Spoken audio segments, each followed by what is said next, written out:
Hello and welcome to the latest session of the Info Security Magazine Autumn Online Summit 2023.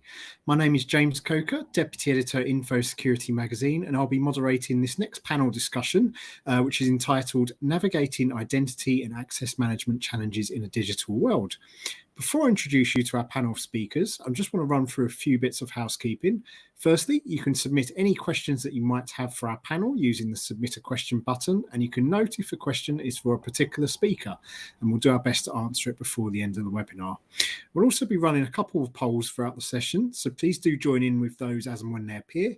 No right or wrong answers on those. We're just very interested to get your views. In terms of CPE credits, all of our sessions qualify our viewers for CPE and CPD credits based on the minimum attendance time. Please view the document in the Resources tab on your screen for all information about this. Finally, do head to our sponsor section, which can be also found in our Resources tab, to take a look at those who are supporting this event. I'll now ask each of our speakers to introduce themselves to the audience. Andrew, could I start with you, please? Oh, we're going alphabetical. All right. My name's Andrew Hay. I'm the Chief Operating Officer and CISO at Laraz.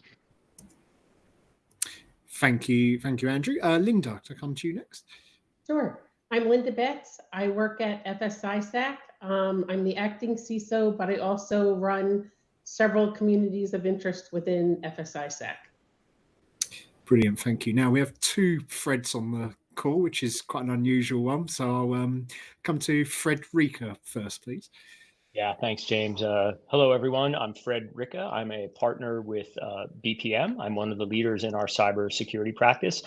I've spent the last 30 or so years helping my clients think about identity management, vulnerability management, and incident response. Great to be here today. Thank you, Fred. And Fred Kwong, finally. Hey, good morning, everyone. Fred Kwong. I'm the CISO over at the DeVry University. I've been in the information security and IT space for a little over 20-some years. So happy to be here today. Brilliant, and great to have you guys. Really looking forward to a really good discussion. So before we dive into the panel discussion, I just want to launch our opening audience poll question, which will run for the next 15 minutes or so. So the question is, what is the biggest challenge your organization faces in implementing an IAM program? And the options for this are A, lack of visibility of users' identity and access rights; B, fully removing access when offboarding employees or role changes; C, managing access rights in third-party suppliers; D, managing access for remote workers and increasing devices; or E, other. So please do send in your thoughts. So to kick off the discussion, I'll start alphabetically again, Andrew, and kind of with a bit of a contextual question. Why is identity and access management so important in today's in today's cybersecurity environment? Well, really, for all the reasons you mentioned in the poll, and I was actually kind of hoping that instead of an other, you would have an all of the above, because I know a lot of organizations struggle with the majority of those questions or of those actions. And I think, personally, the one that I run into most frequently, whether it's consulting for other organizations, or even internally, it's ensuring that there is a proper offboarding process that everyone follows, and having centralized identity and access management capabilities to not necessarily have one-click offboarding, but to make it as easy as possible. You tend to not overlook remote apps or maybe uncommon apps that not everyone has access to. Salesforce is the example that everyone goes to of, oh, so-and-so had access in Salesforce 6 months after they left the company. So if everything can be as centralized as possible, there becomes less room for error to miss something when you're offboarding someone. Yeah, definitely. Thank you, Andrew. And Fred Rika. They didn't influence anyone's vote when they were voting. Yeah, it's interesting to note that. And Fred Rika, perhaps I'll come to you. And how have you seen this area become more important in the recent years? Oh, sorry, on mute at the moment.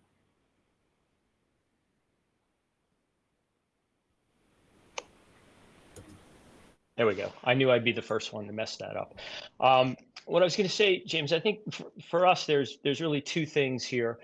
One is, when you think about bad actors and what they want, lateral movement, privilege escalation, finding abandoned accounts, finding accounts, identities that have too much access to too many things. Those are all great trophies for the bad guys to go after.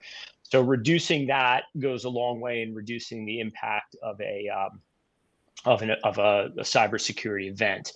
But on the proactive side, on the productive side, you want the right people to have the right access to the right data at the right time. We used to call that the principle of least privilege, and a centralized identity program can go a long way in helping you achieve that goal of right people, right data, right time. Great summary there, Fred. Thank you. And Linda, perhaps I'll shift to you. And from your perspective, what extent has recent trends, in particular shift to hybrid working, increased digitization, made this area more challenging for organizations? And how are we seeing attackers perhaps exploit these areas? So I think that, again, we've been working on identity and access management for probably more than 25 years at this point, and we try to solve things and then they shift. So you could say that over time we've gotten better at onboarding and offboarding, but as we've expanded the number of systems that we're dealing with that are now SaaS, cloud, and everything else, it adds to that complexity. And now that privileged users are not just inside, they're also in all of these services that you're using. So all of the problems that we have become much more complicated. And then on top of it, things that, we used to worry about just having a password and it being broken. And then we moved to MFA, multi-factor authentication. Now we're seeing hackers go after people that are really having MFA fatigue and saying, yes, it's me, and they're saying, yes, it's me, when they haven't even been prompted yet. So I think what we're seeing is that as our IT organizations have become more complex and not centrally owned, and then on top you always have the hackers trying to find a way in, it just continues to be raising the bar on what we need to do to be able to have both centralized identity and access management, ease of use, onboarding, offboarding, and really a secure way to even identify who you are. Thank you very much, Linda. And Fred Kwong, if I could come to you, I just want to ask you about, your thoughts on what some of the comments made there, and also what challenges you've had as a CISO in this space. I think the biggest challenge when it comes to implementing IAM is not the systems that will support federation or single sign-on, but the systems that won't, right? And how do you deal with that? And all the processes that everyone on this team talked about, right? From decommissioning to auditing the proper access and ensuring least privilege. When you have systems that won't connect to a centralized identity suite, that's where the challenges really start to begin. And that's where it's a little bit of manual process and not a lot you can do from an automation perspective, which makes it which compounds that issue quite a bit. So whenever I've had to deal with implementing large IAM programs, the biggest challenge has always been, well, what are the systems that still won't support single sign-on or federation capabilities today? Things like mainframe, right? That don't conform to password lengths of more than 8 characters, right?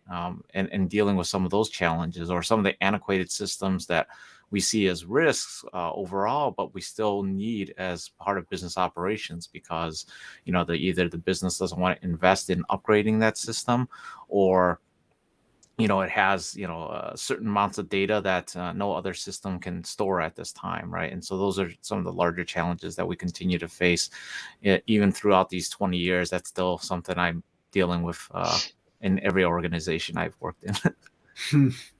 Well, and to Fred's point, it's not as though it's an easy thing to check off the list.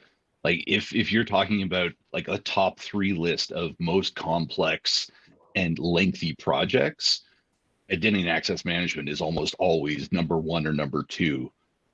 Number 1 maybe being, oh, we've just acquired a company and we have to re-architect their entire infrastructure.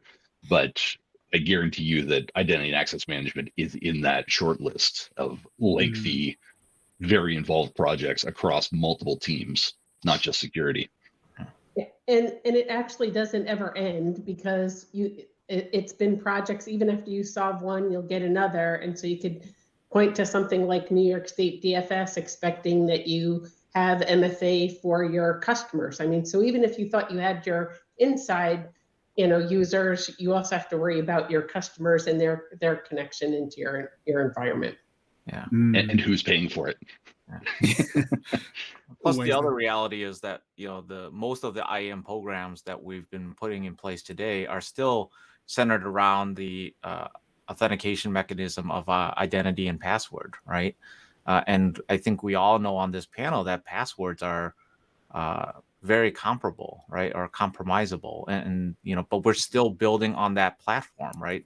Not a lot of organizations have moved to passwordless, right, at this point in the game, and that's it. The next generation of challenge for most organizations is how do you get there, and how do you build identities for the right access at the right time, not based off of the username password mentality.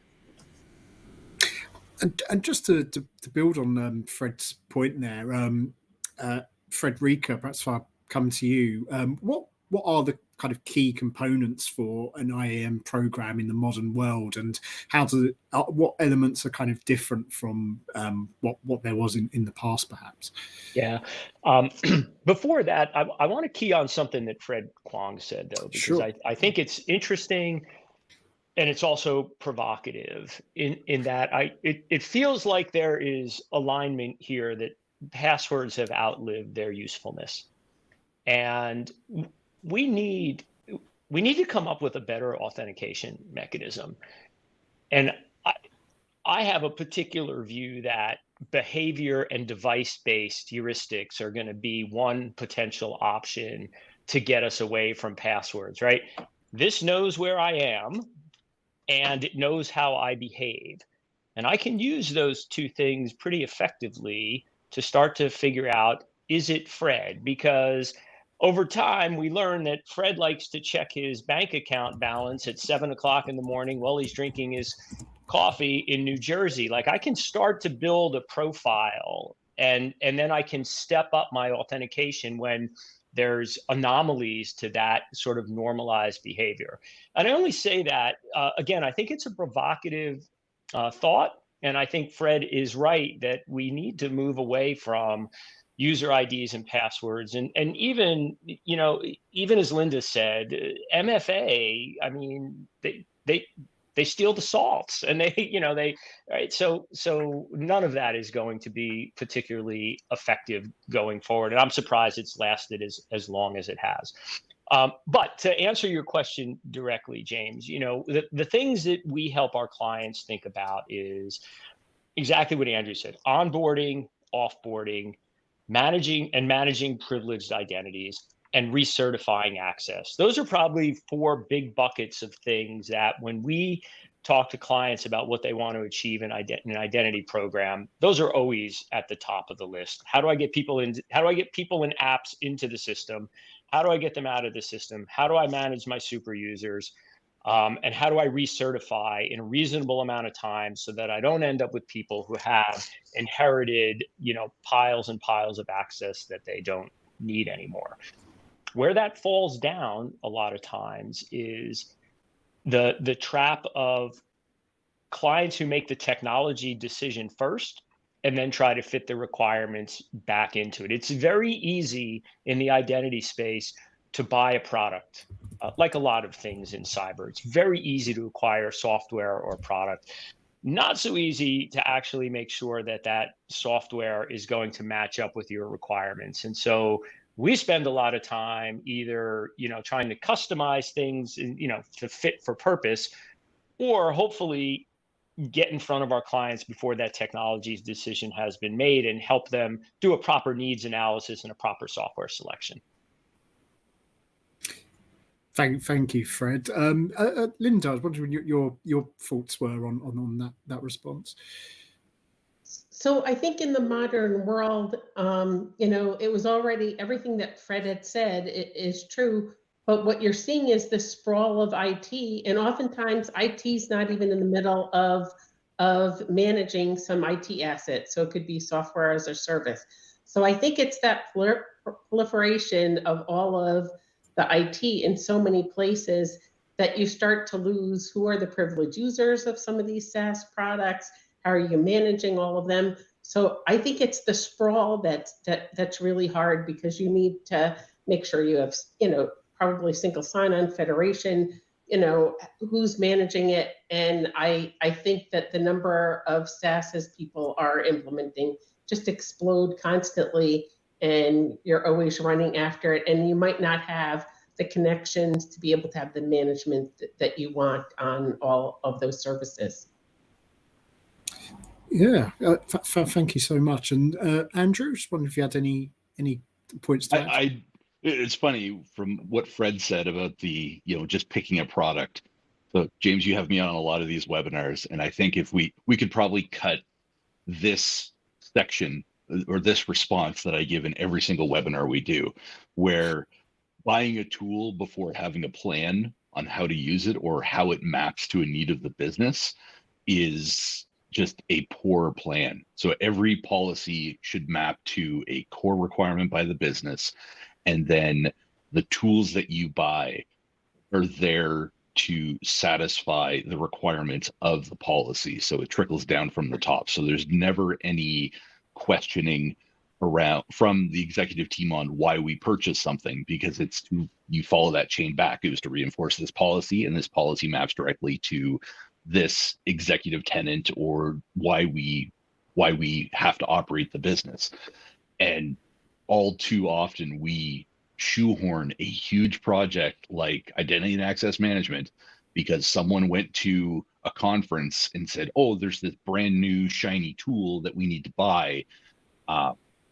Sure, it has 90% overlap with everything else we've already deployed, but it's shiny and new. We need to buy this and implement it right now. And that's just setting the business and setting anyone that's responsible for operationalizing it, just setting them up for failure, because it's going to happen like clockwork almost every year, usually after the RSA conference or Black Hat. Thank you, Andrew. And Fred Kwong, I was wondering, does any of that sound familiar to you in your role? It does, right? So, Andrew's 100% right. And the way that I like to map it is I look at the policies that are laid out either by the security governance organization or however you're building your policies, then looking at, well, what controls do we need for those? And then map that back to the personas as well, right? Kind of using a marketing term there, but identifying the users and what the personas of those people are to map the right controls for, because not everybody needs to have the same controls in place. And that will help you dictate what types of technology you ultimately need, right? The users that you have or the personas that you have are related to privileged access management are going to be very different than a persona for our student, for example, right? Which could be a little bit of a hybrid of a slash between a customer and a employee or colleague, right? That has access to certain aspects of our organization, and the types of controls are going to be very different based off of those personas. So that homework or that legwork is the difference between a successful IAM project and a failed project, basically. Thank you very much, guys. Really interesting start to the discussion. I just want to cut in and take a review of the answers to our first poll question, which, as a reminder, was what is the biggest challenge your organization faces in implementing an IAM program? So yeah, it'd be interesting to see if the perspectives of the speakers have influenced this. So in first place was lack of visibility of users' identity and access rights, 36%. This was followed by managing access for remote workers and increasing devices at 24%. Fully removing access when offboarding employees or role changes, 21%. Managing access rights in third-party suppliers is 12%, and other 6%. So yeah, an interesting spread there. Frederica, perhaps I could. Do those results surprise you in any way, or is that what you'd expect? They don't, and the top result is. I mean, there's no surprise there. When we help clients think about identity, who has access, like understanding the particular access requirements of a particular cohort of users is probably one of the most challenging, and that's very early in the process, and probably one of the most challenging aspects of the project is figuring that out, because you've got all these edge cases, you've got a lot of anomalies that sort of move away from normal, and all of that gets, like, I've done a lot of identity work in healthcare, and so you've got cohorts of doctors and you've got cohorts of nurses, but they're all a little bit different, right? They all have a little bit different function, they all need a little bit different access, and so fine-tuning that is a time-consuming and it's a difficult process, and it gets worse. Fred Kwong started to allude to this, like in some of the healthcare clients that I've worked with, a single individual can have 3 different personas. Like, I worked for a healthcare organization that it was also a research organization. And so you could be a physician at the center. You could also be doing research there. So you could be a researcher there.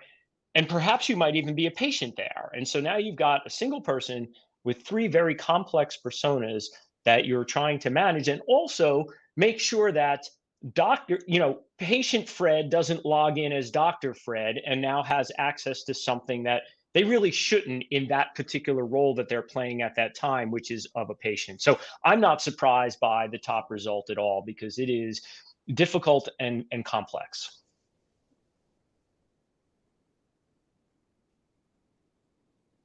Now you're on mute, James. No,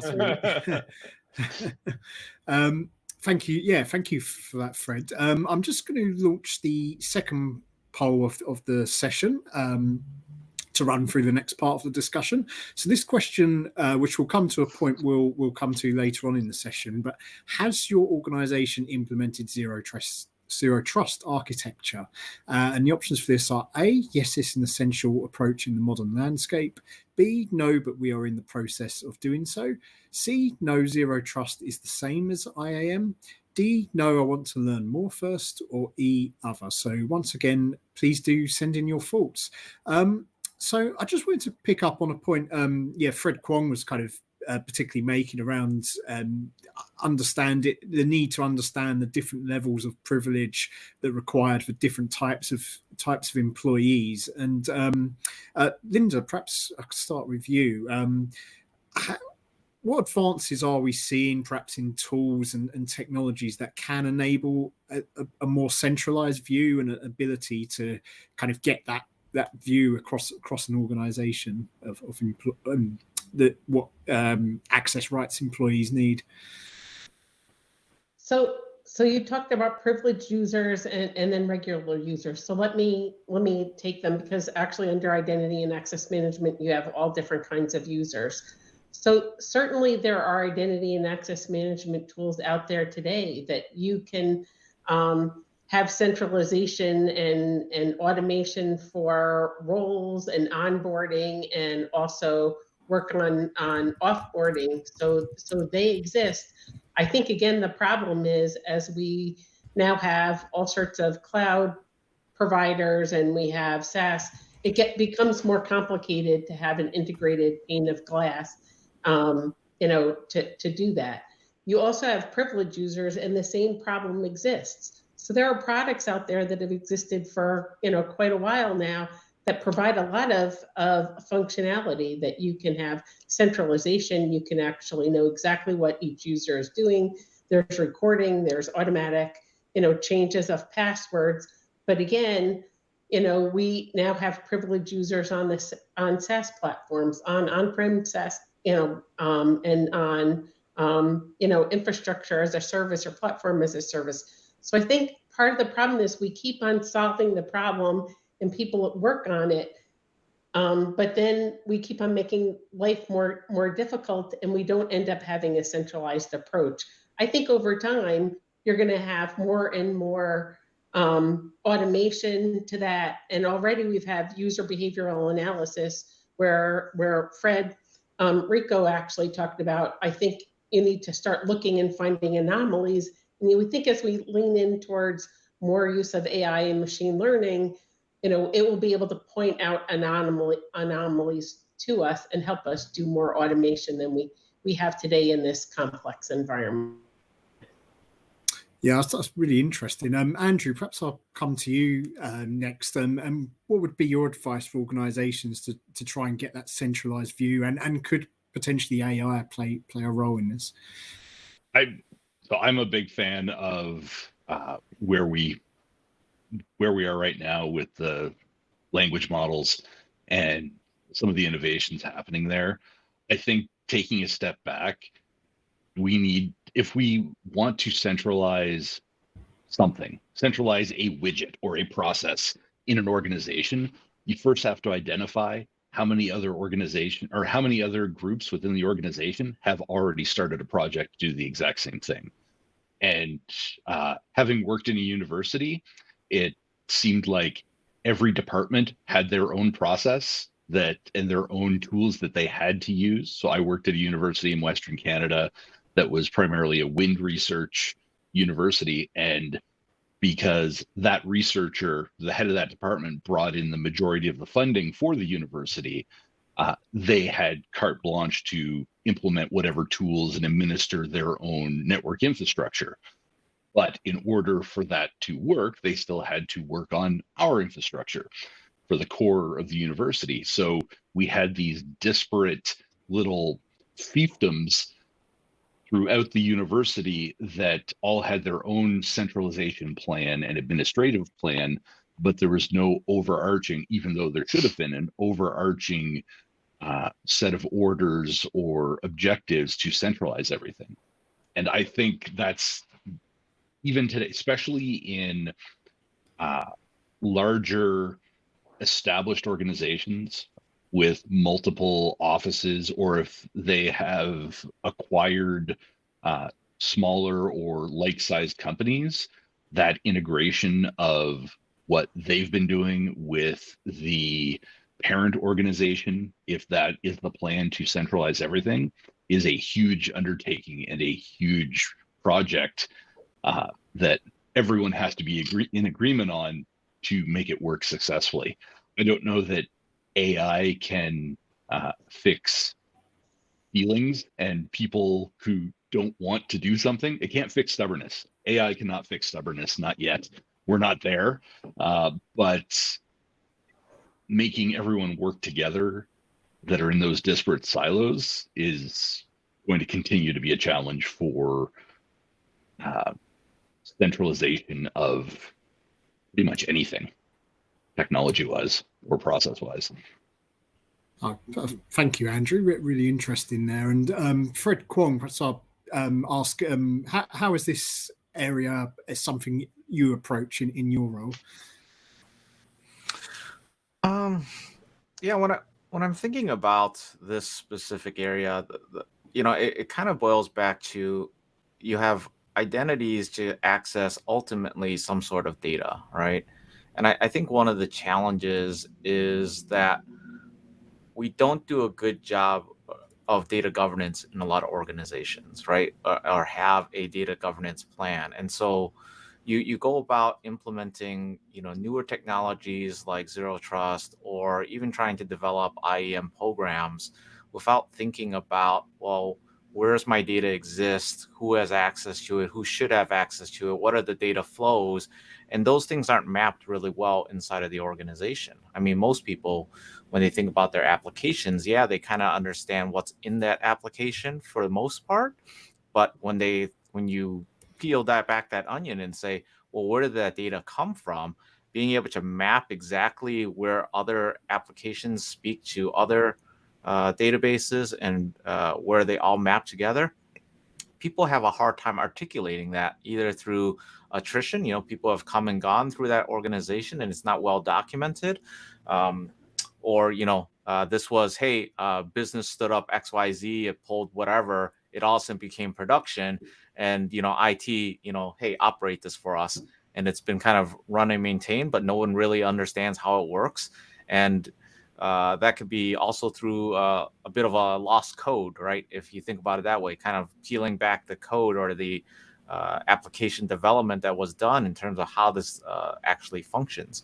So a lot of those challenges are things that, ultimately I think we need to address even before implementing some of the, newer technologies like Zero Trust, which, ultimately Zero Trust is made up of a lot of different technologies.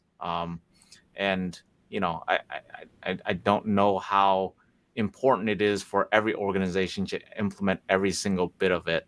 It's really based off of your risk profile. And again, kind of mapping back to, you want to protect your crown jewels and doing that appropriately. But first you have to understand what's in your crown jewels and how does the data get there, and who has access to it. It's actually a really good point, especially when you see vendors that say, we're a Zero Trust platform. What does that mean? Like, what does that encompass in your mind compared to what my needs and what my requirements are to secure my organization? Because they're probably not one-to-one aligned.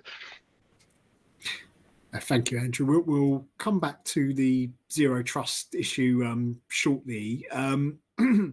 Before that, just wanted to ask about, it's been raised earlier in the conversation, but Linda, perhaps I could start with you. There's the mention with offboarding employees as like a particular challenge, identity and access management challenge for organisation, including orphaned accounts, that kind of thing.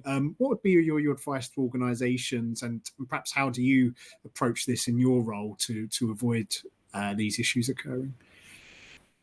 So as I've seen it in my past in multiple companies, I think the biggest thing is you want to automate as much as possible and have as much centralization. I know that my colleagues here have said the same thing, because if it's a manual process, it's going to fail. And the other one that nobody's really brought up is around regulations. Certainly in my past, Sarbanes-Oxley has really driven making sure that you offboard people that could possibly have, touching any of the financial statements and have effect on them. And usually you have to have near perfect execution of offboarding people. So I think to get almost near perfect, you have to start to automate as much as you possibly can. So I think that it's centralization. If you end up getting into service accounts, and you could have whatever robots or anything else that's not really connected even to a human, you really have to know what's out there, and you have to have the same policy, not same policies as users. You have to have set policies on how you're handling them. So I think the inventory is really important, understanding how you're rotating it, maybe making sure that those service accounts can't be logged on in any interactive log on capability. So I think you have to look at them as a category along with privileged users, regular users, service accounts, that you know exactly what's out there, and that you can monitor them, and again, look for anomalous behavior because somebody's not using them necessarily on a regular user basis, and they can get lost. And again, that's where a hacker would want to be able to get in and start manipulating your system. Yeah, that's really good insight there. And Fred, Rika, perhaps I was wondering if you had any points to add to that. Not necessarily to what Linda said, but if it's okay, I'd like to flip back to something that Andrew said earlier, because I think intentionally or not, he pointed out we started with, the first trap that identity programs fall into is making a technology first decision. Andrew highlighted the other two big traps that we see all the time, and I think this is important. Not only the technology first decision, but when organizations think of deploying an identity program as a technology only program, it is going to fail because it's not a technology program. It's a cultural program. You are trying to change people's behavior. You're asking them to do things differently than they did them the day before. And so the best identity rollouts that I've seen are the ones where there is a deliberate and persistent campaign around, hey, we understand this is different. This represents a cultural change for the organization, and acknowledges that and puts a plan in place to not only deal with the technology, but deal with the people.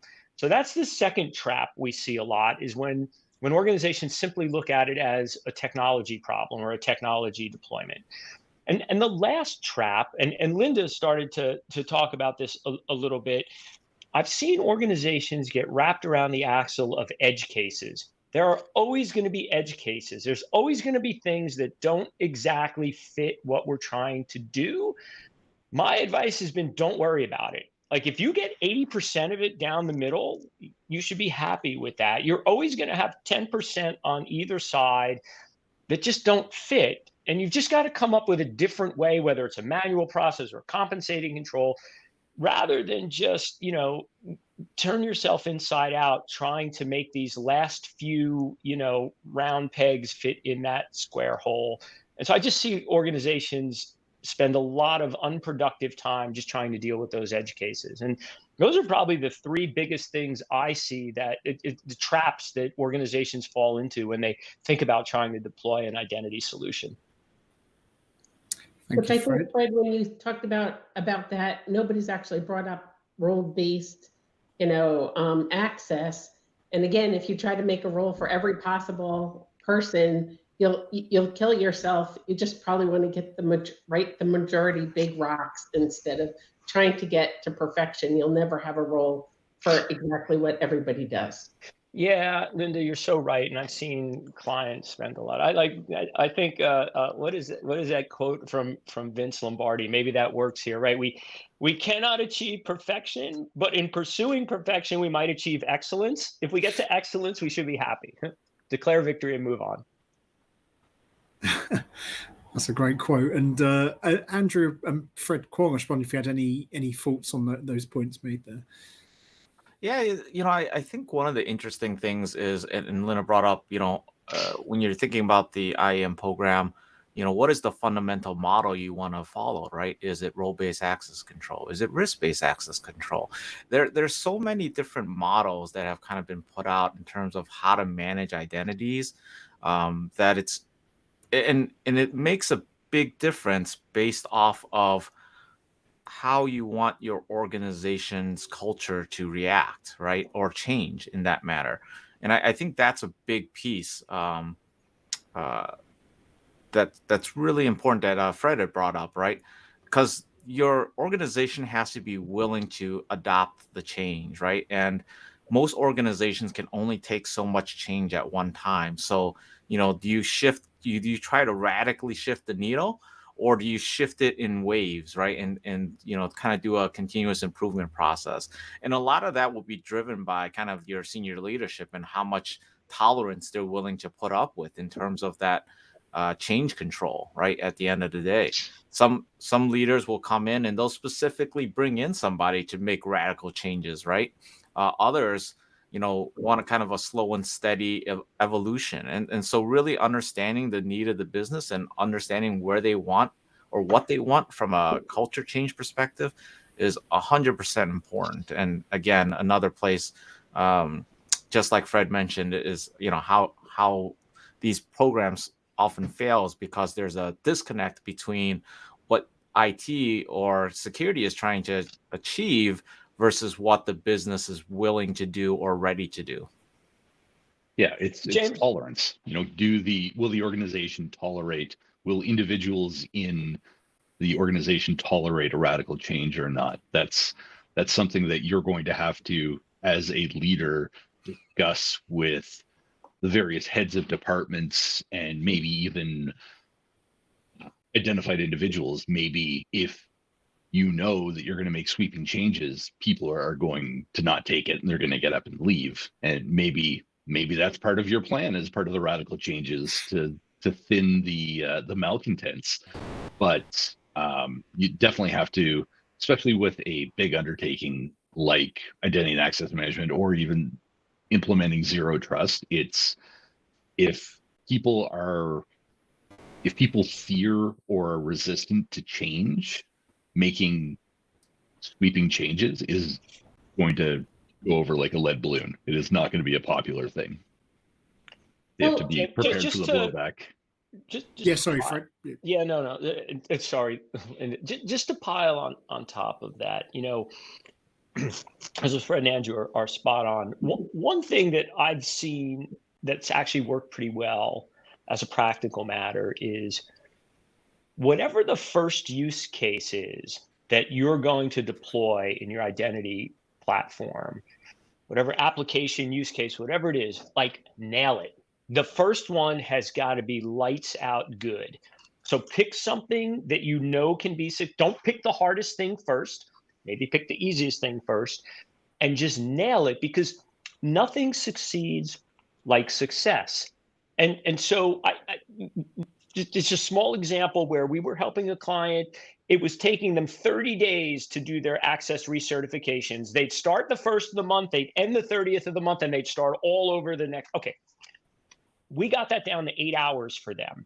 Once we got the first one, they were running down the hallways to get their applications into that platform just because the thought that they could do in a day what was taking them 30 days. And so all I'm saying is, like, set these things up for success, make the first one lights out good, and the rest will start to follow.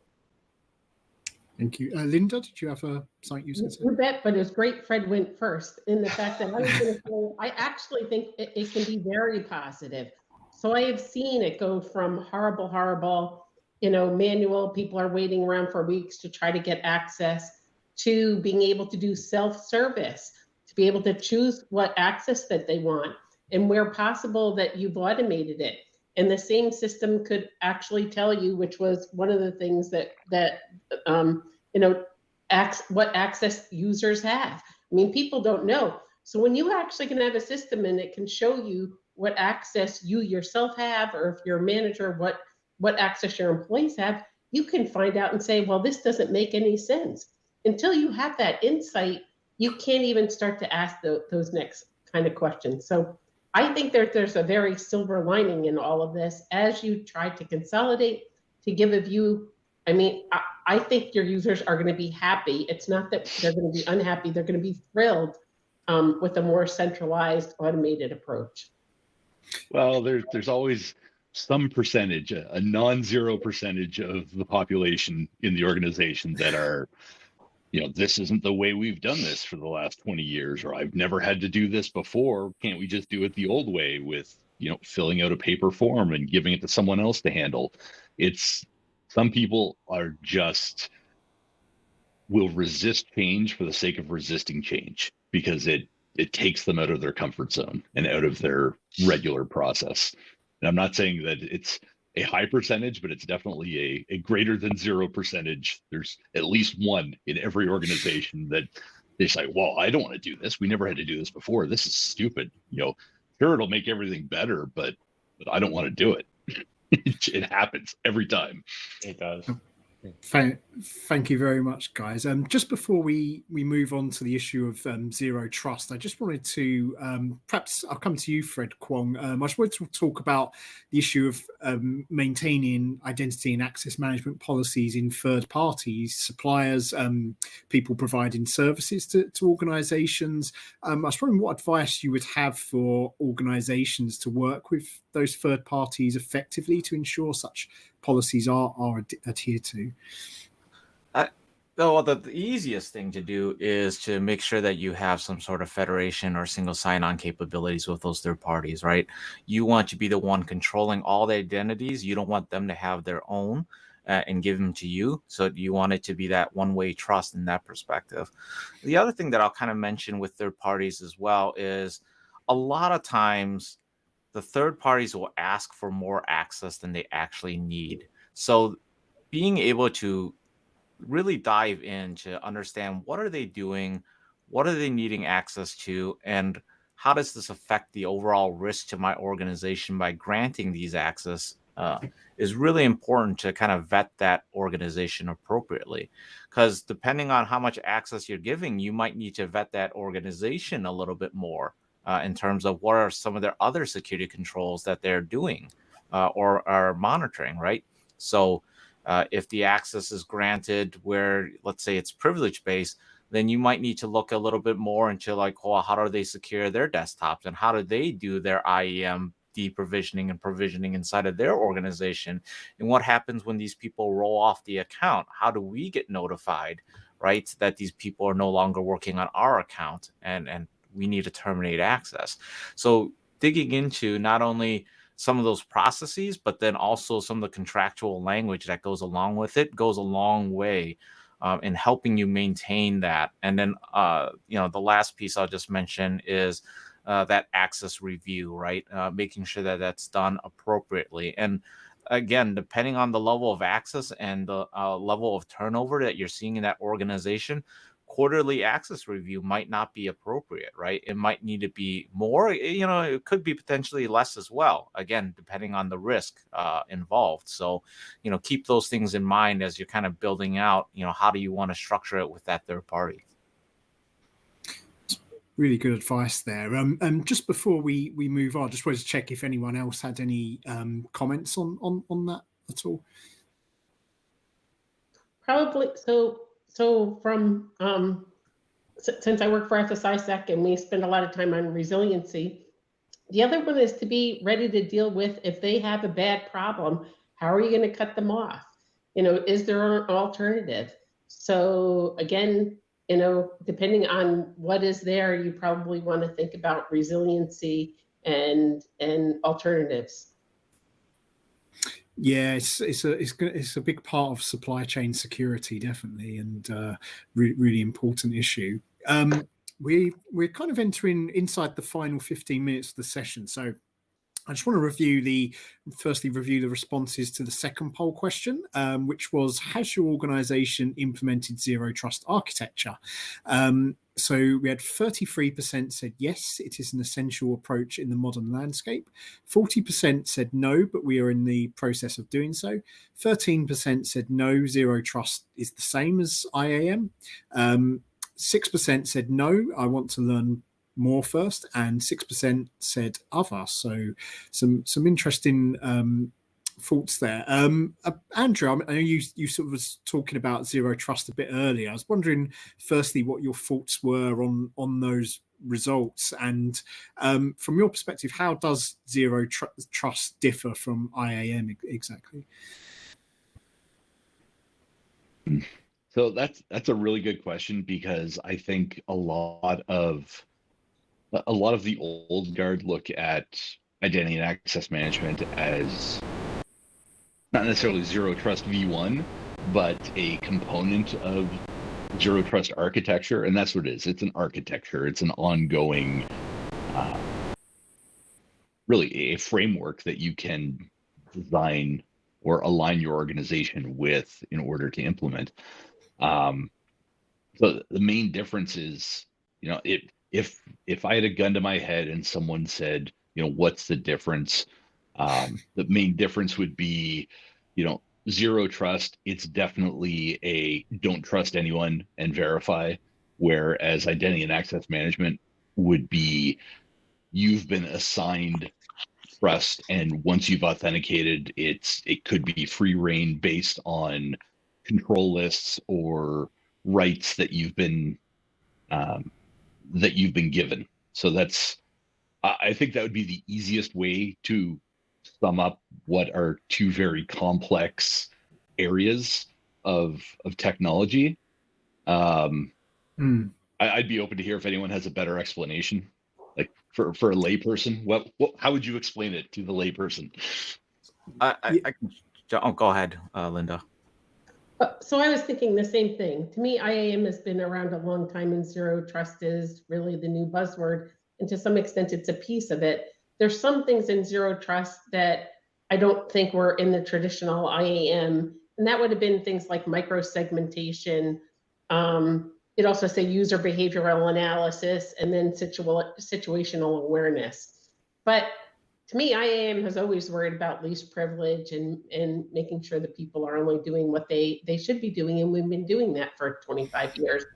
I think that now there's some more sophistication about having the right time or seeing things that are odd and being able to alert on them that make it different. And clearly, depending on how detailed you get into micro-segmentation, or is it just a very general segmentation of, test, development, and production at whatever level of segmentation, that too is more of a zero trust feel.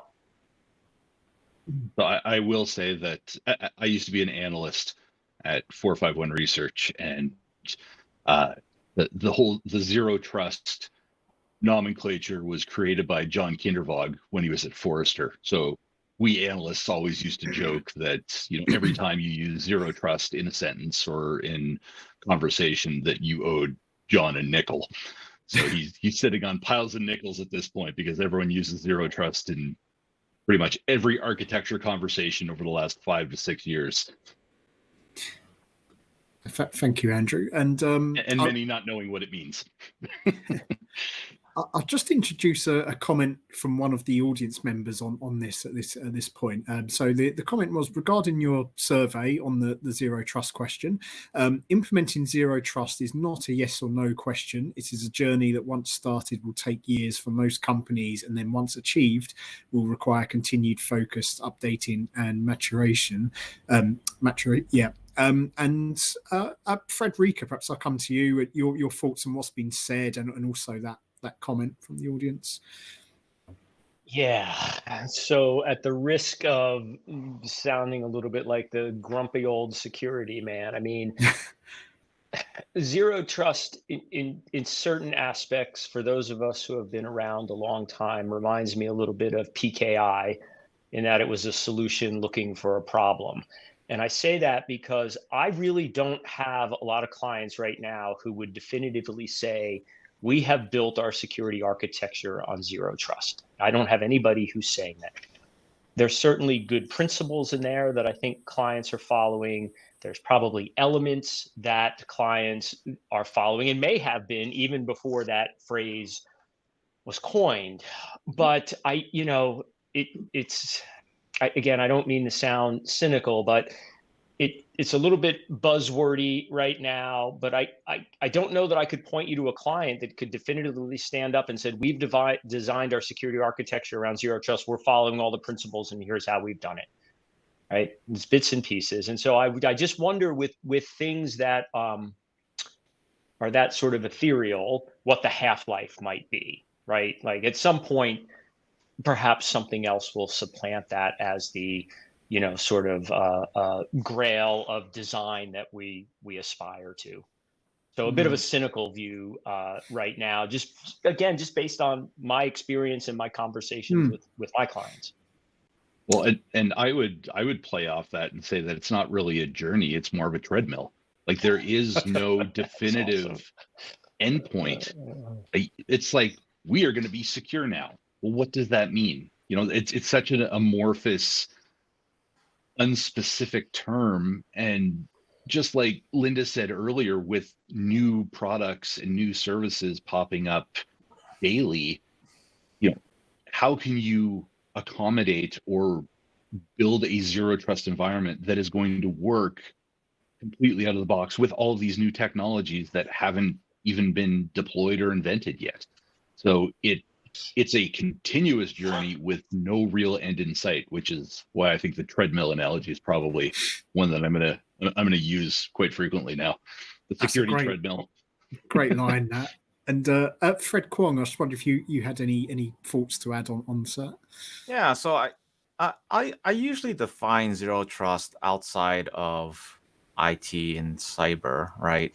Is kind of looking at three different areas. First of all, zero trust came about with the change in the way that we design security, right? It used to be very moat castle type of security, right? You know, you had your castle walls, you put a moat around it, right? And you defend appropriately. But with the remote workforce and the change in which organizations are shifting their work culture, that had to change. The security posture or the architecture had to change along with it. So zero trust, there is identity is a big piece of it. But the other components are really, if you want to simplify it, think of identity access management, think of system access management, and think of cloud access management, right? So just, CIS, right, is a good way to kind of think about that. So identity, we've talked about. System, right? This is the concept that understanding what systems talk to, what do they need access to, and think about that same thing that you're thinking about from identity perspective. Now you're thinking about your compute and your systems. And then cloud access management really is a little bit of a hybrid of both those things combined, because cloud is a little bit of a different animal, right? And cloud is, again, a big buzz general word.